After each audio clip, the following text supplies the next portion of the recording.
నమస్తే.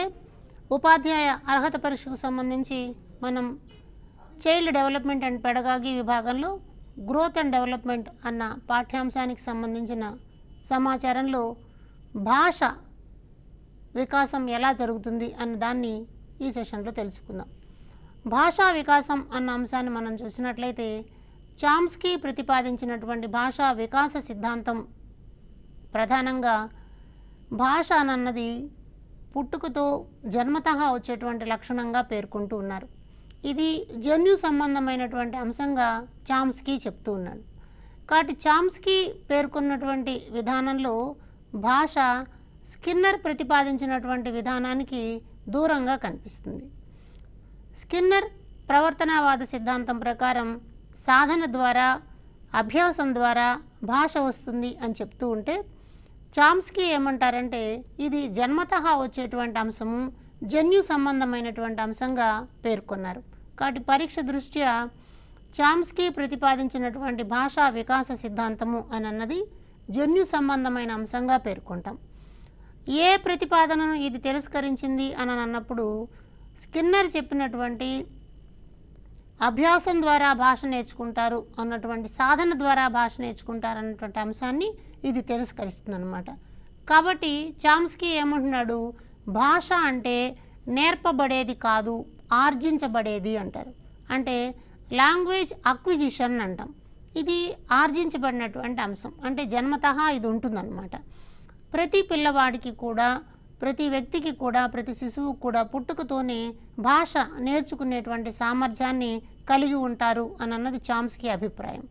అందుకోసం ఈయన ఏమంటాడంటే లాంగ్వేజ్ అక్విజిషన్ డివైజ్ ప్రతి మనిషి మెదడులోనూ సహజ సిద్ధంగా భాషలను నేర్చుకోవడానికి కావలసిన నిర్మాణాలు ఉంటాయి అని అంటారు. కాబట్టి ఏ శిశువు అయినా సరే పుట్టుకతో ఆ సామర్థ్యాన్ని కలిగి ఉంటారు. వారు ఏ భాషా వాతావరణంలో పెరుగుతారో ఆ భాషని నేర్చుకుంటారు. అంచేత దీనిని మనం సార్వత్రిక భాషా వ్యాకరణ సిద్ధాంతము అని మనకి చామ్స్కీ తెలియజేస్తున్నారు. ఈయన సింటాక్స్ అండ్ స్ట్రక్చర్ అన్నటువంటి గ్రంథంలో భాషకు సంబంధించినటువంటి విభిన్న అంశాలను ప్రతిపాదించారు. వాటిలో ఒకటి సార్వత్రిక వ్యాకరణ సిద్ధాంతం. ఈ సిద్ధాంతం ఏం చెప్తుందంటే ఏ శిశువు అయినా సరే ఆయా భాషా వాతావరణాలలో ఉంచినప్పుడు ఆ భాషను నేర్చుకోగలుగుతున్నాడు అని. నిజంగానే ఒక 2 లేదా 3 సంవత్సరాల వయసు ఉన్నటువంటి పిల్లలని తమిళ భాషా వాతావరణంలో ఉంచినప్పుడు తమిళ్ నేర్చుకుంటారు. జర్మన్ భాషా వాతావరణంలో ఉంచినప్పుడు జర్మనీ భాషను నేర్చుకుంటారు. హిందీ వాతావరణంలో ఉంచినప్పుడు హిందీ భాషను నేర్చుకుంటారు. కాబట్టి శిశువులో ఒకవేళ సాధన అభ్యాసాల ద్వారా భాష వచ్చే పని అయితే ఏదో 1-2 భాషలకే పరిమితం కావచ్చు. కానీ భాష నేర్చుకునేటువంటి సామర్థ్యం వ్యక్తిలో అంతర్నిర్మితమై జన్యు సంబంధమై ఉంటుంది. కాబట్టి ఏ భాషనైనా నేర్చుకోవడానికి తగిన మానసిక సామర్థ్యాలు వ్యక్తుల్లో ఉంటాయి అని సార్వత్రిక భాషా వ్యాకరణ సిద్ధాంతం అన్నది తెలియజేస్తుందన్నమాట. కాబట్టి లాంగ్వేజ్ అక్విజిషన్ డివైజ్ అని అన్నది పిల్లలు ఏ భాషనైనా నేర్చుకోగలరు, ఆ నేర్చుకునే సామర్థ్యాన్ని వారు స్వతసిద్ధంగా కలిగి ఉన్నారు అని తెలుస్తోంది. అలాగే ఉత్పాదక వ్యాకరణం, రూపాంతర వ్యాకరణం, నియత వ్యాకరణం అనేటువంటి అంశాలు కూడా మనం చామ్స్కీ సిద్ధాంతంలో గమనించవచ్చు. అయితే 3 నుంచి 10 సంవత్సరాల వయసులో భాష నేర్చుకునేటువంటి సామర్థ్యం చాలా గరిష్టంగా ఉంటుంది అని పేర్కొంటున్నారు. ఇక్కడ 2020 జాతీయ విద్యా విధానం కూడా ఈ అంశానికి ప్రాధాన్యతనిస్తోంది. ఎంత తక్కువ వయసులో ఎన్ని ఎక్కువ భాషల్ని ప్రవేశపెడితే పిల్లలు అన్ని భాషలను నేర్చుకోగలరు అని. అదేవిధంగా భాషా శాస్త్రవేత్తలు ఏం చెప్తారంటే ఎన్ని ఎక్కువ భాషలను నేర్చుకోగలిగితే మనిషి యొక్క సృజనాత్మక ఆలోచన సామర్థ్యం అంత విస్తృతమవుతుంది అని చెప్తారు. కాబట్టి విభిన్న భాషలను నేర్చుకోవడానికి తగినటువంటి వయో సమూహం 3 నుండి 10 సంవత్సరాలు. కాబట్టి మనకి పాఠశాలల్లో ప్రాథమిక స్థాయిలోనే తెలుగుతో పాటు అంటే మాతృభాషతో పాటు ఇంగ్లీష్ అలాగే ఇతర భాషలను కూడా పరిచయం చేయడం అవసరం అని నూతన జాతీయ విద్యా విధానం 2020 పేర్కొంటోందన్నమాట. కాబట్టి చామ్స్కీ ప్రతిపాదించినటువంటి సార్వత్రిక భాషా వ్యాకరణ సిద్ధాంతము అని అన్నది లాంగ్వేజ్ అక్విజిషన్ డివైజ్ అని అన్నది చాలా పరీక్ష దృష్ట్యా చాలా ముఖ్యమైనటువంటి అంశాలు. అదేవిధంగా మనం భాషకు సంబంధించినటువంటి అంశాలని గమనించినట్లుగానే జీన్ పియాజే అనేటువంటి మనోవైజ్ఞానికుడు మానసిక వికాసం గురించి చెప్పిన అంశాలను కూడా తెలుసుకునే ప్రయత్నం చేద్దాం. మన టెట్ పరీక్ష దృష్ట్యా ఈ పాయింట్ చాలా ఇంపార్టెంట్. మానసిక వికాసము అని మనం మాట్లాడుతున్నాం. శారీరక వికాసము అని అన్నది ఆహారం ద్వారా, పోషణ ద్వారా, వ్యాయామం ద్వారా శరీరంలో వికాసం సంభవించినట్లు జీవన అనుభవాల ద్వారా మానసిక వికాసం జరుగుతుంది. రకరకాల అనుభవాలు, ప్రక్రియల ద్వారా మానసిక వికాసం జరుగుతుంది అని మనం గుర్తిస్తామన్నమాట. జీన్ పియాజే స్విట్జర్లాండ్కి చెందినటువంటి మనోవైజ్ఞానికుడు. ఈయన ప్రతిపాదించినటువంటి సిద్ధాంతాన్ని సంజ్ఞానాత్మక వికాస సిద్ధాంతము అంటాం. సంజ్ఞానాత్మకత అంటే ఏమిటి?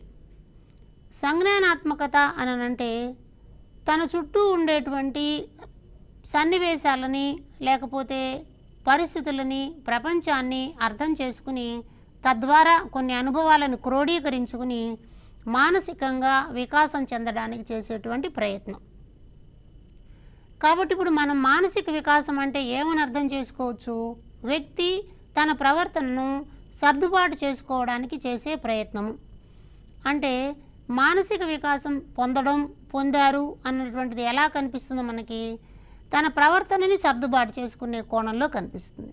అంటే ఉదాహరణకు ఒక రష్గా ఉండేటువంటి ప్రదేశంలో కొంతసేపు నిలబడాల్సి వచ్చింది. అక్కడ సందిగ్ధ స్థితి ఉంది. ఈ సన్నివేశంలో ఆందోళనకు గురి కావడం, వ్యాకులత చెందడం కాకుండా ఇక్కడ అందరూ ఎదురు చూసేవాళ్లే, వాళ్ళలాగే నేను కూడా ఎదురు చూస్తున్నాను అని చెప్పి ఒక సర్దుబాటు ధోరణిని అలవరుచుకున్నట్లయితే అక్కడ ఉన్నటువంటి రష్ కానివ్వండి, ఎదురు చూడాల్సిన సమయం కానివ్వండి, మనకి బాధ కలిగించేవి కాకుండా అనుకూలమైన అంశాలుగా మారతాయి. అంచేత వ్యక్తి విభిన్న పరిసరాలలో, విభిన్న సందర్భాలలో తన ప్రవర్తనని సర్దుబాటు చేసుకునేటువంటి ప్రయత్నం చేస్తే దానిని మానసిక వికాసం అనవచ్చు అంటారు జీన్ పియాజే. అయితే ఇప్పుడు మనకి అది వ్యతిరేకంగా కనిపించవచ్చు. సర్దుబాటు చేసుకోవడం మానసిక వికాసం ఎలా అవుతుంది అని. ఎప్పుడైతే వ్యక్తి తన చుట్టూ ఉన్నటువంటి పరిసరాలు, పరిస్థితులకు సర్దుబాటు చేసుకుంటాడో వాటికి అనుకూలతను పొందుతాడు. కాబట్టి అతని హార్మోన్లలో సమతుల్యత ఏర్పడుతుంది. ఆలోచన ధోరణిలో ఒక స్థిరత్వం కలుగుతుంది. ప్రవర్తన సకారాత్మకంగా కనిపిస్తుంది. అంచేత వ్యక్తి ప్రవర్తన సర్దుబాటు ద్వారా మానసిక వికాసాన్ని ప్రభావితం చేస్తుంది అని పియాజే మనకు తెలియజేస్తారు. అదేవిధంగా క్లిష్ట సమస్యలు పరిష్కరించుకోవడానికి ఏ మానసిక శక్తులు మనకు అవసరమవుతాయో వాటిల్ని పొందడాన్ని మనం మానసిక వికాసంగా పేర్కొనవచ్చు. అది శైశవ దశ దగ్గర నుంచి పాఠశాల స్థాయిలో కానివ్వండి, కౌమార దశలో, వయోజన దశలో, ఏ దశలోనైనా ఏర్పడేటువంటి క్లిష్ట సమస్యలను పరిష్కరించుకోవడానికి కావలసిన మానసిక శక్తులను పొందడం. ఒక సన్నివేశంలో విద్యార్థి పాల్గొన్నాడు. అతను నోటు పుస్తకంలో రంగు పెన్నులను ఉపయోగించి, పెన్సిల్స్ను ఉపయోగించి బొమ్మ గీయాల్సిన అవసరం ఉంది. కానీ తన దగ్గర రంగు పెన్సిల్స్ లేవు. తన చుట్టూ ఉన్నటువంటి స్నేహితులను అడిగి, మాట్లాడి, వారితో ప్రతిచర్య జరిపి, వారి నుంచి రంగు పెన్సిల్స్ తీసుకుని ఆ చిత్రాన్ని గీసినట్లయితే అతడు తనకు ఏర్పడినటువంటి సమస్యని పరిష్కరించుకోవడానికి తోటి వారితో ఎలాంటి మాటలు మాట్లాడాడు, ఎలా సంభాషించాడు, వాళ్ళతో ఎలా ప్రవర్తించాడు, ఆ వస్తువులను తీసుకుని తన సమస్యకి ఎలాంటి పరిష్కారాన్ని కనుగొన్నాడు అని అన్నదాన్ని మానసిక శక్తి ద్వారా మనం గమనించవచ్చు. కాబట్టి క్లిష్ట సమస్యలను పరిష్కరించుకోవడానికి ఎలాంటి మానసిక శక్తులు మనకు కావాలో దానిని మనం మానసిక వికాసం అంటాం. జీవితంలో ఎదురయ్యేటువంటి అన్ని సందర్భాలకు ఇది అన్వయం అవుతుంది. అలాగే దీనిని మరొక కొన్ని పేర్లతో కూడా పిలుస్తారు. అంటే ఈ సంజ్ఞానాత్మక వికాసం అన్నటువంటి దాన్ని ప్రజ్ఞా వికాసం అని కూడా చెప్తారు. అలాగే బౌద్ధిక అభివృద్ధి అని కూడా అంటారు. సంజ్ఞానాత్మక వికాసం అన్నా, ప్రజ్ఞా వికాసం అన్నా, బౌద్ధిక అభివృద్ధి అన్నా కూడా ఒకే అర్థంలో మనం అర్థం చేసుకోవాలి. అంటే ఇక్కడ ప్రజ్ఞతో కూడినటువంటి సందర్భాల ద్వారా సమస్యలకు పరిష్కారాన్ని ఎత్తుక్కోవడం అన్నది కనిపిస్తుంది. అయితే జీన్ పియాజే ఏం చెప్తున్నాడు అనంటే సంజ్ఞానము అంటే ఏమిటో వివరాన్ని చెప్తున్నారు. ఇంద్రియాల ద్వారా చుట్టూ జరుగుతున్నటువంటి విషయాలను అర్థం చేసుకునే మానసిక చర్య. అంటే దృష్టి ద్వారా, స్పర్శ ద్వారా, వినికిడి ద్వారా, మనం చుట్టూ జరుగుతున్నటువంటి విషయాలను అర్థం చేసుకునేటువంటి ఒక మానసిక చర్య. దీనిని సంజ్ఞానము అంటాం. సంజ్ఞానం ఏర్పడాలి అంటే ఇంద్రియాలు పరిసరాలలో ఉండేటువంటి అంశాలతో ప్రతిచర్య జరపాలి. కళ్ళ ద్వారా చూడడం, చెవుల ద్వారా వినడం, మాట్లాడడం, స్పర్శ ఇలాంటివన్నీ రకరకాలైనటువంటి అనుభవాలను కలిగిస్తాయి. కాబట్టి తద్వారా మనం అర్థం చేసుకునేటువంటి మానసిక చర్యలు ఏముంటాయో దానిని మనం సంజ్ఞానము అంటాం. ఉదాహరణకు తరగతి గదిలో ఉపాధ్యాయుడు ఒక కథని చెప్పాడు. ఆ కథని వినినప్పుడు అక్కడ కథ పట్ల ఒక మానసిక చర్య ఏర్పడుతుంది. మెదడులో ఆ కథ యొక్క పాత్రలు వాటి స్వభావాన్ని అర్థం చేసుకుంటారు. కాబట్టి సంజ్ఞానం అన్నది ఒక రకమైన మానసిక చర్యగా చూడాలి. అలాగే సంజ్ఞానాత్మకత అంటే ఏమిటి? ఆలోచన, అనుభవము, జ్ఞానేంద్రియ జ్ఞానాలతో కూడినటువంటి మానసిక చర్య. ఇందాకేమో జ్ఞానేంద్రియాలతో తెలుసుకునేటువంటి మానసిక చర్యని సంజ్ఞానము అనుకుంటే, దీనికి ఆలోచనని, అనుభవాన్ని జత చేసినప్పుడు అది సంజ్ఞానాత్మకత అవుతుందన్నమాట. ఇది కూడా మానసిక చర్య రూపంలోనే ఉంటుంది. అయితే పరీక్ష దృష్ట్యా ఈ నిర్వచనాలను కొంచెం జాగ్రత్తగా చూడండి. సంజ్ఞానము అంటేనేమో ఇంద్రియాల ద్వారా చుట్టూ జరుగుతూ ఉన్న విషయాలను అర్థం చేసుకోవడం. కాబట్టి కీలక పదం ఏమిటి? ఇంద్రియాలు, చుట్టూ జరుగుతున్నటువంటి విషయాలు. అది సంజ్ఞానానికి తోడ్పడుతుంది. అలాగే సంజ్ఞానాత్మకత అంటే ఆలోచన, అనుభవం ఇవి రెండు కూడా కలుస్తాయి అన్నమాట. అంటే కేవలం విషయాలను చూడడం, వినడమే కాకుండా వాటికి తన ఆలోచనని, తన గత అనుభవాలని కూడా జోడిస్తే అప్పుడు సంజ్ఞానాత్మకత అన్నది జరుగుతుంది. కాబట్టి దీన్ని ఇంకొంచెం క్లియర్గా అర్థం చేసుకుందాం. జీవ సంబంధ విషయాల పరిపక్వత, పరిసరాల అనుభవాల ఫలితంగా ఏర్పడే క్రమానుసార వ్యక్తీకరణ అని అంటాం అన్నమాట. ఆ వ్యక్తీకరణలో వచ్చేటువంటి వికాసాన్ని మనం సంజ్ఞానాత్మకతగా చెప్తాం. అంటే మన చుట్టూ ఉన్నటువంటి పరిసరాలలో ఏర్పడేటువంటి అనుభవాల ద్వారా మనకి కొన్ని రకాల అభిప్రాయాలు కలుగుతూ ఉంటాయి. ఆ అభిప్రాయాల్లో వచ్చేటువంటి పరిపక్వత, ఒకసారి ఒక సన్నివేశంలో పాల్గొన్నప్పుడు ఒక అనుభవం కలిగితే రెండవసారి ఆ సన్నివేశంలో పాల్గొన్నప్పుడు దాంట్లో మరికొంత పరిపక్వత రావడం అన్నది ఉంటుంది. అంటే ఉదాహరణకు ఒక అంకె కూడికలు చేశారనుకుందాం. ఈ ఒక అంకె కూడికలు చేసేటప్పుడు వస్తు రూప అన్వయాలు చేస్తారు.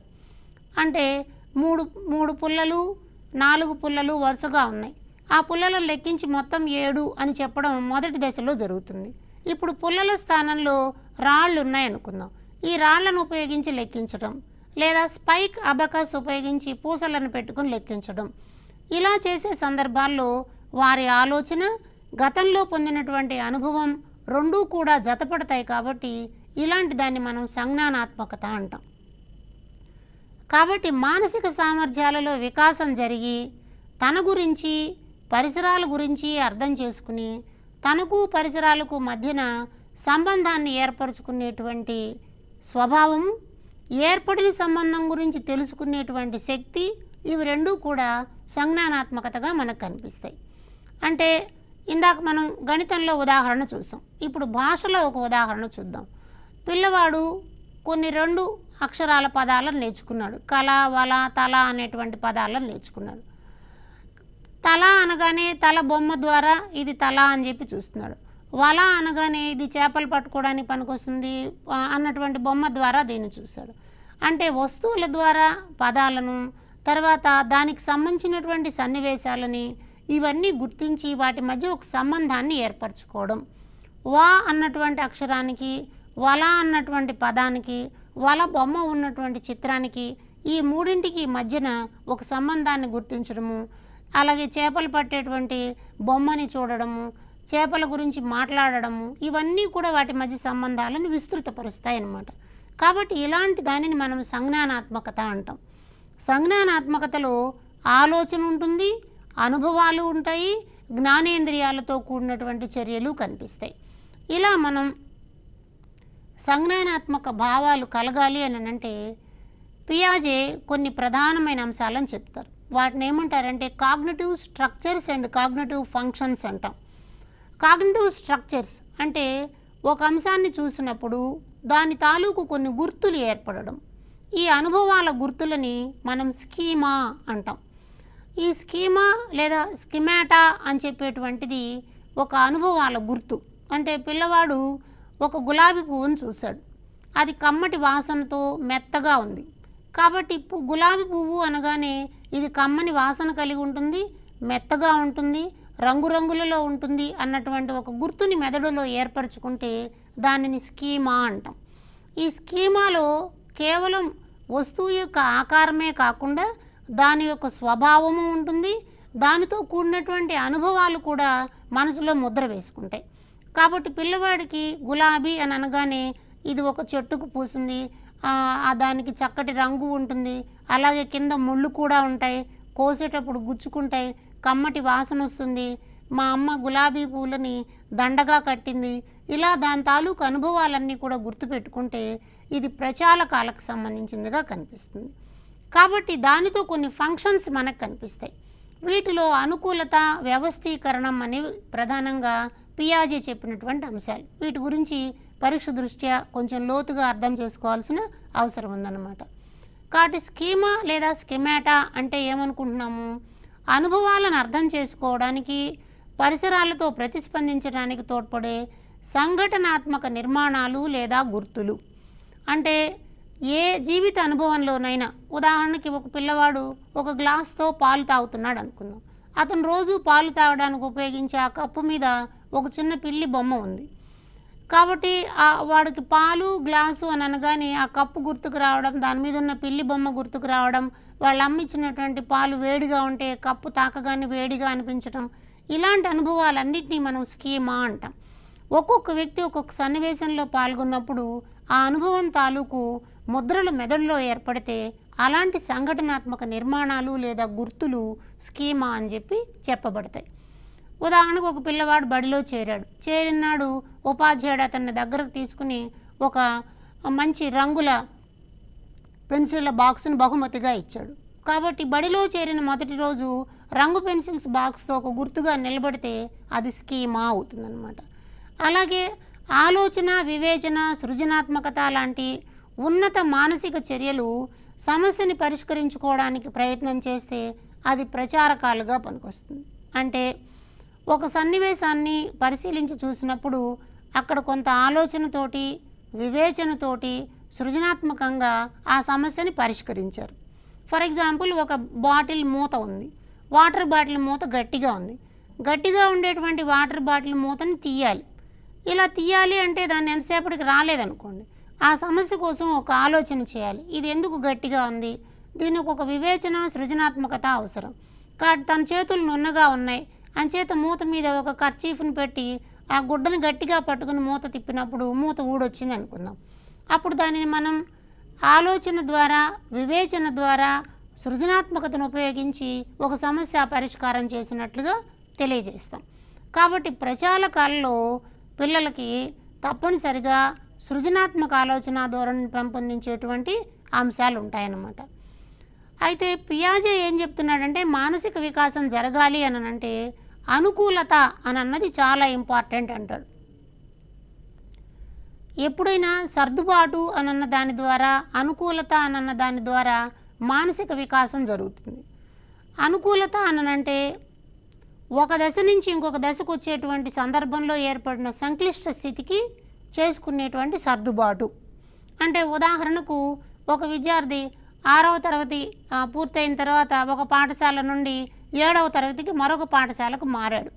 ఈ సన్నివేశంలో పిల్లవాడు కొత్త పాఠశాల వాతావరణం, కొత్త స్నేహితులతో సర్దుబాటు చేసుకోవడానికి జరిగేటువంటి ప్రయత్నాన్ని మనం అనుకూలత అంటాం. అయితే ఈ అనుకూలత అన్నటువంటి దానిలో కొన్ని ముఖ్య అంశాలు ఉన్నాయి. వాటిలో ఒకదాన్ని మనం సాంశీకరణము లేదా విలీనము అంటాం అన్నమాట. సాంశీకరణము లేదా అసిమిలేషన్ అంటే ఏం చెప్తామంటే, గతంలో ఉన్నటువంటి జ్ఞాపకాలని ప్రస్తుత అనుభవాలకి జతపరుచుకోవడం ద్వారా అనుకూలతని పొందడం అంటాం. గతంలో ఉన్నటువంటి అనుభవాలు అంటే గత పాఠశాలలో చదువుకుంటున్నప్పుడు తోటి స్నేహితులతో కలిసి పార్కుకు వెళ్ళడం, తోటి స్నేహితులతో కలిసి ఆదివారం రోజు ఆడుకోవడం, తోటి స్నేహితులతో కలిసి హోంవర్క్ చేయడం, లేదా స్నేహితులను ఇంటికి పిలవడం, ఇలాంటివి గత అనుభవాలు ఉన్నాయనుకోండి.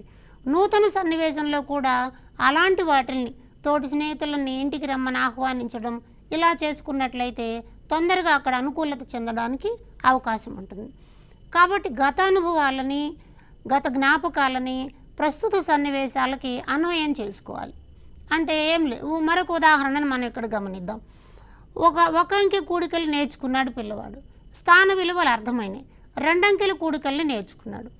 కాబట్టి స్థాన విలువల ద్వారా 2 అంకెల కూడికల్ని నేర్చుకునే సందర్భంలో ఉపయోగించినటువంటి గత అనుభవాలను 3 అంకెల కూడిక చేయడంలో కూడా అన్వయం చేసుకోగలిగితే అప్పుడు దానిని మనం సాంశీకరణం చెందించుకోవడం అంటాం అన్నమాట. ఉదాహరణకి 2 అక్షరాల పదాలను తయారు చేసిన వాడు 3 అక్షరాల పదాలను కూడా తయారు చేసుకోవడం. దీనిలో అక్షరాలను కలిపి చదివేటప్పుడు మొదటి 2 అక్షరాలను కలిపి ఉచ్చరించాలి అని అన్నప్పుడు వా లా కలిపి వలా అని చదివిన పిల్లవాడు పా లా క ఈ మూడింటిని కలిపి పలక అని కూడా చదవడం సాంశీకరణం చెందడంలో గత ప్రస్తుత అనుభవాల మధ్యన సంబంధాన్ని ఏర్పరచుకోవడంగా చెప్పవచ్చు అన్నమాట. అలాగే అనుగుణ్యత అనంటే ఆలోచన విధానంలో ఏదైనా తప్పు ఉంటే దానిని సరిచేసుకునే దానికి సిద్ధంగా ఉండడం. మానసిక వికాసంలో అది ముఖ్యమైనది. పియాజే చెప్పినటువంటి అంశాలలో ఇది చాలా ముఖ్యం అన్నమాట. ఒకవేళ ఏదైనా ఒక అంశం పట్ల ఒక తప్పుడు అనుభవం కానీ తప్పు అభిప్రాయం కానీ ఉన్నట్లయితే దానిని తొలగించుకోవడం. ఉదాహరణకి ఒక శిశువు లేదా ఒక పిల్లవాడు ఇంజెక్షన్ వేసినప్పుడు నొప్పి కలుగుతుంది. అయితే నొప్పి కలిగినప్పటికీ జ్వరం తగ్గిపోతుంది అని తెలిసినప్పుడు ఆ నొప్పిని అనుగుణ్యత చెందడం అంటాం. కాబట్టి కొంచెంసేపు దానికి అడ్జస్ట్ కావడం. కాబట్టి అనుకూలత పొందాలి అని అంటే సాంశీకరణము, అనుగుణ్యత అన్నవి రెండూ కీలకంగా కనిపిస్తాయి. ఆ కొత్త సన్నివేశాల్లో గతంలో ఉన్నటువంటి అభిప్రాయాన్ని పోగొట్టుకోవడానికి ప్రయత్నం చూడడం. ఒకప్పుడు చిన్నతనంలో ఆకాశంలో పక్షిని చూసి విమానం అనుకున్న పిల్లవాడు ఎగిరేటువంటి పక్షిని చూసి దీనికి శబ్దం లేదు కాబట్టి ఇది విమానం కాదు అని నిజాన్ని తెలుసుకున్నట్లయితే దానిని మనం అనుగుణ్యత చెందడం అంటాం అన్నమాట. కాబట్టి అనుగుణ్యత అనంటే తనకున్నటువంటి ఆలోచన విధానం వల్ల ఎక్కడైనా తప్పులు ఉన్నట్లయితే వాటిని సరిచేసుకుని ఆ సన్నివేశంలో సర్దుబాటు చేసుకోగలిగితే దానిని మనం ఒక రకమైన అనుకూలతగా పేర్కొంటాం. కాబట్టి పరీక్ష దృష్ట్యా అనుకూలత అన్న దానిలో 2 కీలక అంశాలు ఉన్నాయి. ఒకటి సాంశీకరణము, రెండవది అనుకూలత. సాంశీకరణము అని అన్నప్పుడు మనం ఏమంటున్నాము, ప్రస్తుత అనుభవాలను పాత జ్ఞాపకాలను జత చేసుకోవడం.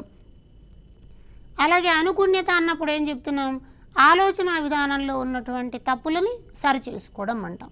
అలాగే మూడవ ముఖ్యమైన అంశము సమతుల్యత. విభిన్న సందర్భాలు ఏర్పడినప్పుడు అక్కడ మనసు పరిసరాల అనుభవాల మధ్య వ్యత్యాసం ఉంటుంది.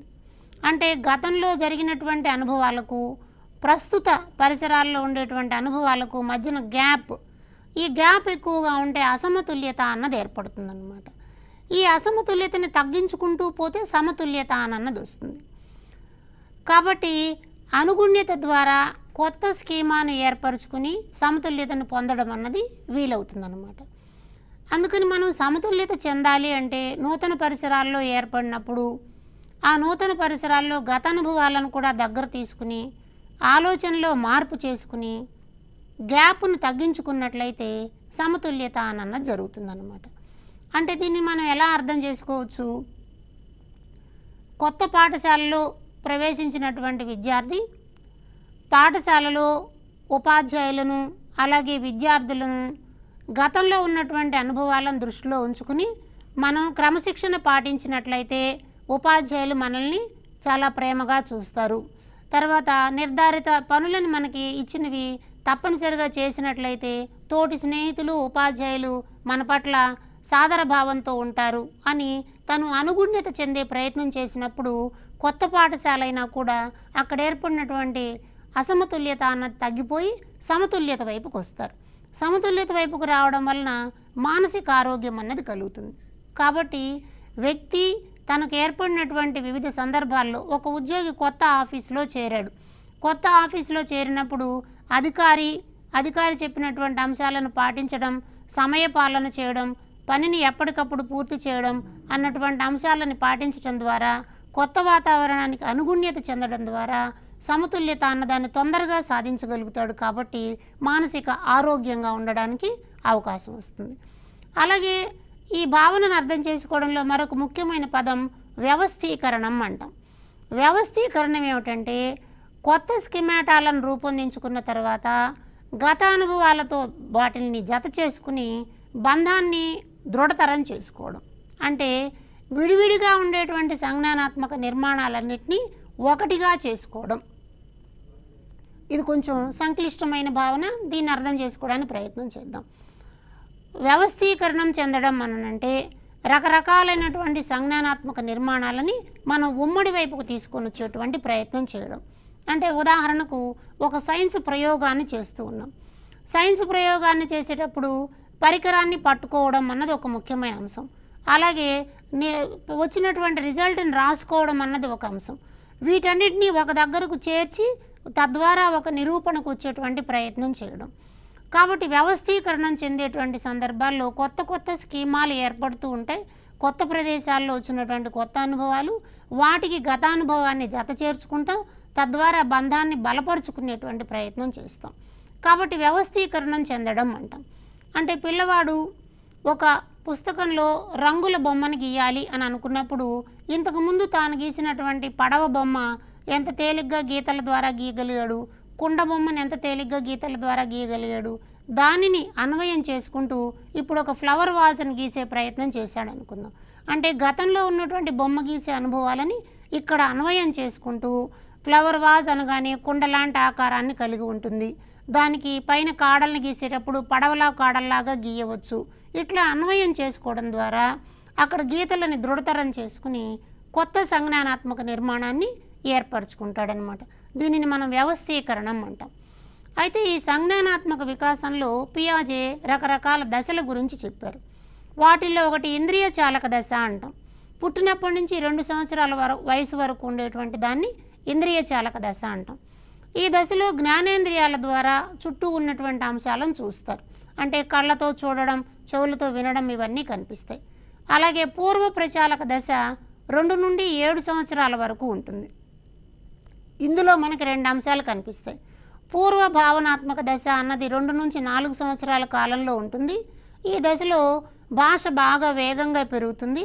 సమస్య పరిష్కార సామర్థ్యం కూడా పిల్లల్లో పెరుగుతుంది. అలాగే సర్వాత్మక వాదం అన్నది కూడా ఈ దశలో మనకు కనిపిస్తుంది. ఈ దశలో పిల్లలు ఏం చేస్తారంటే అన్ని వస్తువులకు ప్రాణం ఉంది అని అనుకుంటారు.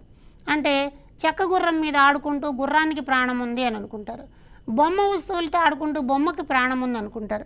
అందుకే ఈ దశలో పిల్లలు బొమ్మలకు అన్నం పెట్టడం, బొమ్మకి స్నానం చేయించడం ఇలాంటి పనులు చేస్తూ ఉంటారు.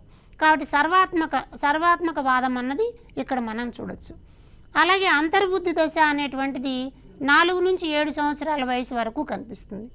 ఈ దశ చాలా కీలకం. ఇది పాఠశాలకు అనుకూలమైన దశ. ఈ దశలో ప్రక్రియా నైపుణ్యాలన్నీ బలపడతాయి. ప్రాసెస్ స్కిల్స్ అంటాం మనం. అంటే పోల్చడం, వేరు చేయడం, వర్గీకరణ చేయడం, కారణాలు చెప్పడం ఇలాంటి రకరకాల అంశాలన్నీ కూడా ఈ వయసులో బలపడతాయి. అలాగే పదిలపరుచుకునేటువంటి భావన అన్నది కూడా ఒక ముఖ్యమైన అంశంగా ఇక్కడ చూస్తాం. అంటే ఒక అంశానికి సంబంధించి పిల్లలు కొన్ని భావనలను ఏర్పరచుకుంటారు. వీటిల్లో ఒకటేంటంటే ఏకమితి ఆలోచన అంటాం. అంటే ఒక యూనిడైరెక్షనల్ ముందు వైపుకు మాత్రమే ఆలోచించగలగడం. ఉదాహరణకి ఒక పిల్లవాడు ఉన్నాడు అనుకోండి, వాడికి ఒక వాక్యం చెప్పాం, గోపి వాళ్ళ తమ్ముడు రాము అని చెప్పాం అనుకోండి. గోపి వాళ్ళ తమ్ముడు ఎవరు అని అడిగితే రాము అని చెప్తాడు. దీనిని మనం ఏకమితి ఆలోచన అంటాం. అయితే విపర్యాత్మక ఆలోచన అని ఉంటుంది. అంటే దానిని వెనక్కి తిరిగి చెప్పగలగడం. ఇదే వాక్యాన్ని చెప్పి రాము వాళ్ళ అన్న ఎవరు అని అడిగితే జవాబు చెప్పలేకపోతారు. అంటే ఏకమితి ఆలోచనలో ఏమో గోపి తమ్ముడు రాము అని చెప్పినప్పుడు గోపి తమ్ముడు ఎవరు అని అంటే జవాబు చెప్పగలిగారు. విపర్యాత్మక ఆలోచనలో రాము అన్న ఎవరు అని అంటే గోపి అని చెప్పగలిగితే అక్కడ విపర్యాత్మక ఆత్మభావన ఆలోచన ఉన్నట్టుగా మనం చెప్పచ్చు. అలాగే మరొక వికాస దశని మనం మూర్త ప్రచాలక దశ అంటాం. ఇది 7 నుంచి 11 సంవత్సరాల వరకు ఉంటుంది. ఇందులో రకరకాలైనటువంటి తార్కిక ఉపగమాలు ఉంటాయి. కాలం గురించి, స్థలం గురించినటువంటి అభిప్రాయాలు ఏర్పడతాయి. పొద్దున, ఉదయము, మధ్యాహ్నం, సంవత్సరం, తేదీ, వారం ఇలాంటివన్నీ ఈ దశలో తెలుస్తాయి అన్నమాట. మూర్త ప్రచాలక దశ అనేటువంటి దాంట్లో. అందుకని ఇక్కడ మనం గణిత భావనలని పాఠశాలలో ప్రవేశపెడతాం. అలాగే వాస్తవాలను అర్థం చేసుకునేటువంటి సామర్థ్యం కూడా ఈ దశలో బాగా పెరుగుతుంది. అలాగే అమూర్త ప్రచాలక దశ అంటాం. ఇది 11 నుంచి 15 సంవత్సరాల వయసు వరకు ఉండేటువంటిది. ఈ దశలో పిల్లలు తార్కికంగా ఆలోచించగలిగినటువంటి సామర్థ్యం కలిగి ఉంటారు. అలాగే కార్యకారణ సంబంధాన్ని చెప్పగలుగుతారు. కాబట్టి ఇక్కడ పరీక్షలు, ప్రశ్నలు ఇలాంటివన్నీ కూడా పిల్లల తార్కిక ఆలోచనలను, కార్యకారణ సంబంధాలను పరిశీలించేవిగా ఉండాల్సిన అవసరం ఉంటుందన్నమాట. అదే సమయంలో ఈ దశలో అమూర్త భావనలను అర్థం చేసుకోగలుగుతారు. విభిన్న కోణాలలో సమస్యకి పరిష్కారాన్ని చెప్పగలుగుతారు. మనం ఒక సమస్యనిస్తే దానిని ఒక 2 అంకెలు మొత్తము 12 అయ్యేలాగా విభిన్న అంశాలను చెప్పండి అని అంటే వాళ్ళు 2 అంకెలు మొత్తం 12 అయ్యేలాగా విభిన్న రకాల కాంబినేషన్స్ మనకి వివరించగలుగుతారు.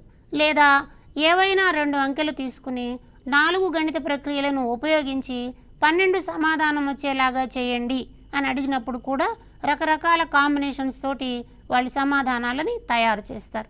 కాబట్టి అమూర్తమైనటువంటి భావనలను ఆలోచించుకునేటువంటి వయసు 11 నుంచి 15 సంవత్సరాలని పియాజే చెప్తున్నారనమాట. కాబట్టి పియాజే సిద్ధాంతం ప్రకారము పిల్లల్లో ఈ మూర్త ప్రచాలక దశ, అమూర్త ప్రచాలక దశ, ఇంద్రియ చాలక దశలలో ఉండేటువంటి సామర్థ్యాల ఆధారంగా తరగతి గది బోధనాభ్యసన ప్రక్రియల్ని ఏర్పాటు చేయాలన్నమాట. కాబట్టి పరీక్షల్లో మనకి ఈ దశల మీద ప్రశ్నలు వస్తాయి. కాబట్టి వయసు కూడా ఆ వయో సమూహాలను కూడా గుర్తుపెట్టుకోవాలి. అలాగే ఏ దశలో ఎలాంటి పాఠ్యాంశాలు ఉండాలన్న దాని మీద కూడా మనకు ఒక అవగాహన ఉండాలి. సంజ్ఞానాత్మక వికాసం అన్నది ఒక్కొక్కళ్ళలో ఒక్కొక్క రకంగా ఉంటుంది. కాబట్టి శిశు కేంద్రీకృత బోధనా విధానం అవసరం అని చెప్పినవాడు జీన్ పియాజే. కాబట్టి ఈ అంశాలన్నీ దృష్టిలో ఉంచుకుని సంజ్ఞానాత్మక వికాస సిద్ధాంతంలో పియాజే చెప్పిన అంశాల ఆధారంగా మనం పరీక్షలో మంచి మార్కులు తెచ్చుకోవడానికి ప్రయత్నం చేద్దాం. ధన్యవాదాలు.